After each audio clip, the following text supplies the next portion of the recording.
Hello and welcome to another edition of News Showcase. I am Priya, Tamil Nadu's first artificial intelligence news presenter. Muslims in India and across the world observed Bakrid, which commemorates Prophet Ibrahim's willingness to sacrifice his son as an act of devotion to God. In Delhi, devotees gathered at the 17th century Jama Mosque, one of India's biggest, and offered prayers. The event is a time when people let go of past grudges and make meaningful connections with one another. It is celebrated on the 12th month of the Islamic or lunar calendar. In Kashmir, which has a significant Muslim population, devotees gathered at the famous Dargah Hazrat Bal in the regional capital Srinagar. Seen among them was Kashmir's top politician, Farooq Abdullah, who heads the political group, the National Conference. Several people were killed when a freight train crashed into a passenger train in West Bengal Monday morning. The incident was reported near NJP, a town in the northern district of Darjeeling. Some unverified reports said the cargo train missed a signal before it hit the Kanchenjunga Express that was traveling ahead of it on the same track. Many compartments ran off the tracks on impact. Reports said there were fewer casualties as many of the coaches at the rear of the express train were carrying only goods. West Bengal Chief Minister Mamta Banerjee expressed her condolences in a social media post.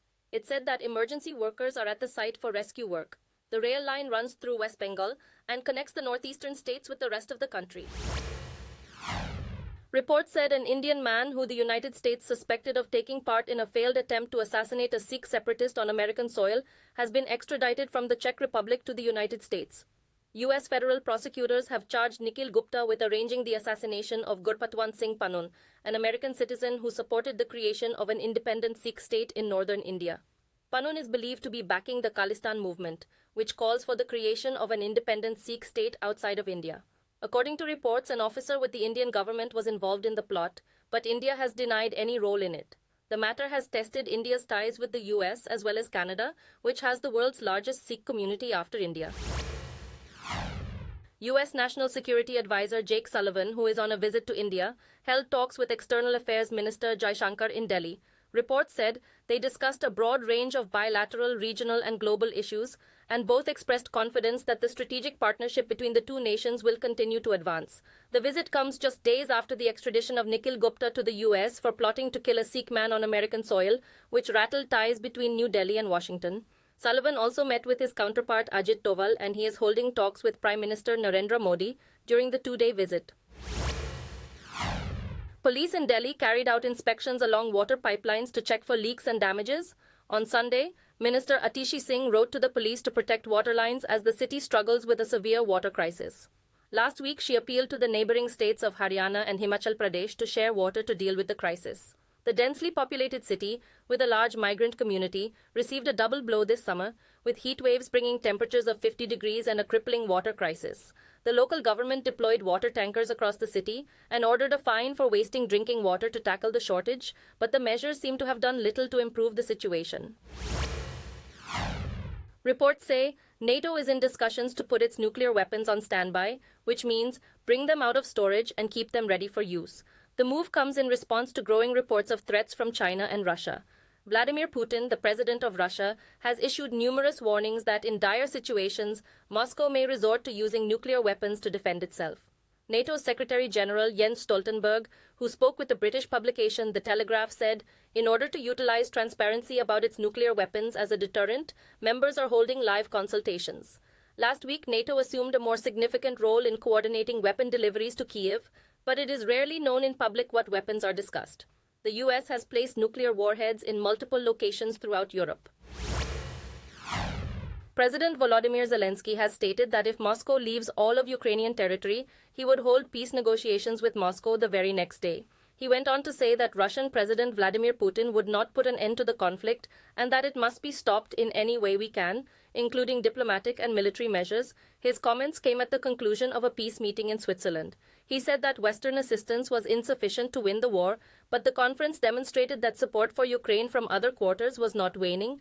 Dozens of nations pledged their support for the territorial integrity of Ukraine.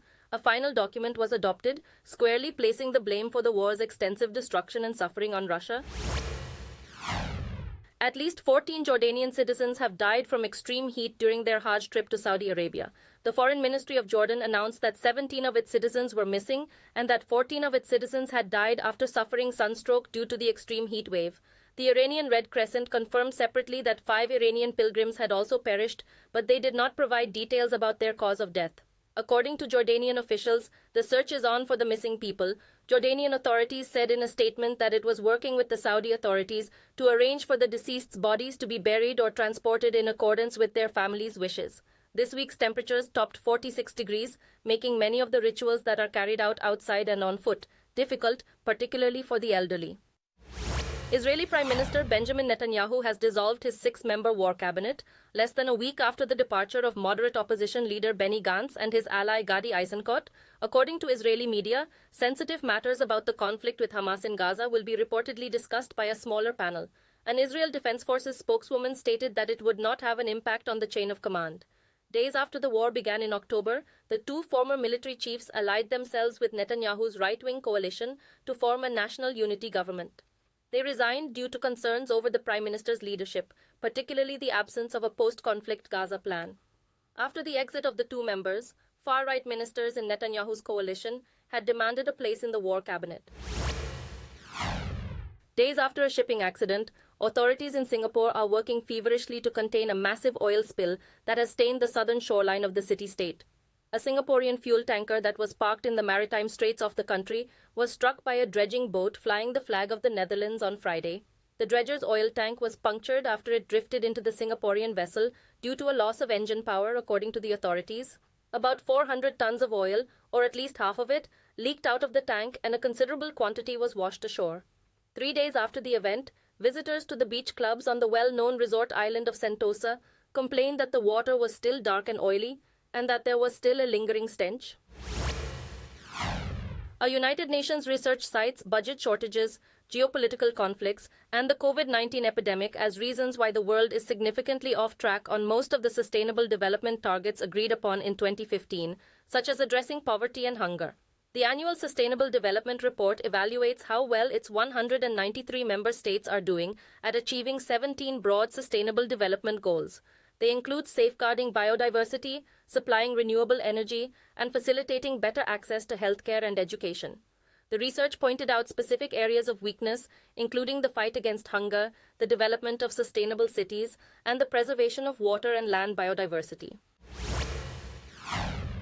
Inside Out 2, a Pixar film, broke records at the box office this past weekend, earning an estimated $295 million, £232.6 million worldwide. Disney, the film's parent corporation, declared that this makes it the animated movie's greatest ever worldwide opening. Approximately $155 million worth of tickets were sold in North America, overtaking Dune Part 2 as the highest-grossing opening weekend of the year. It's a major victory for theaters, which have had dismal box office receipts for a few new releases this year.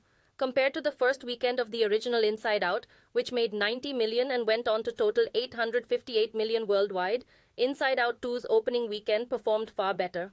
The first sequel to the 2015 Oscar-winning hit film Inside Out centers on the feelings of a young girl called Riley.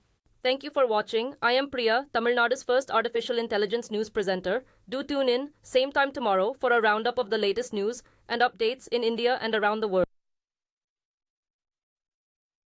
Thank you for watching. I am Priya, Tamil Nadu's first artificial intelligence news presenter. Do tune in, same time tomorrow, for a roundup of the latest news and updates in India and around the world.